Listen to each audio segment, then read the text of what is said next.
நீங்கள் பார்த்துக் கொண்டிருப்பது நியூஸ் 21 செய்திகள். தமிழ்நாடு செய்திகளை உடனுக்குடன் தெரிந்து கொள்ள நியூஸ் 21 செய்திகளை பாருங்கள். உண்மை, உழைப்பு, உயர்வு. திண்டுக்கல் மாவட்டம் பழனி அருகே ஆயக்குடி பேரூராட்சியில் 18 வார்டுகள் உள்ளது. ஆயக்குடி என்றாலே கொய்யா, மா, சப்போட்டா உள்ளிட்ட விவசாய பொருட்கள் அதிக அளவில் விற்பனை செய்யப்பட்டு கொய்யா பழத்திற்கென்று தனி சந்தையும் உள்ள ஊர் ஆயக்குடி ஆகும்.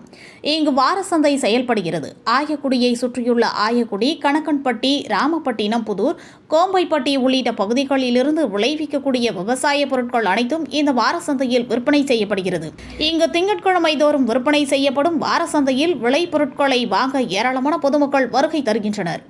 மழைக்காலங்களில் சேரும் சகதியுமாக உள்ளதால் தற்பொழுது ஃபேவர் பிளாக் கற்கள் பதிக்கப்பட்டுள்ளது. ஆனாலும் இங்கு வரும் பொதுமக்களுக்கும் வியாபாரிகளுக்கும் கழிப்பறை வசதி இருந்தும் செயல்பாட்டில் இல்லாமல் கம்பி வேலி போட்டு அடைக்கப்பட்டு இருக்கிறது. இதனால் சந்தைக்கு வரும் பொதுமக்களும் வியாபாரிகளும் கடும் அவதி அடைந்து வருகின்றனர். மற்ற நாட்களில் காலியாக உள்ள இந்த வார சந்தையே பொதுமக்கள் கழிவறையாக பயன்படுத்துவதாகவும் உடனடியாக ஆயக்குடி வார சந்தையில் உள்ள பொதுமக்களுக்காக அமைக்கப்பட்ட பொது கழிவறையை பேரூராட்சி நிர்வாகம் பயன்பாட்டிற்கு கொண்டு வர வேண்டும் என கோரிக்கை விடுத்துள்ளனர்.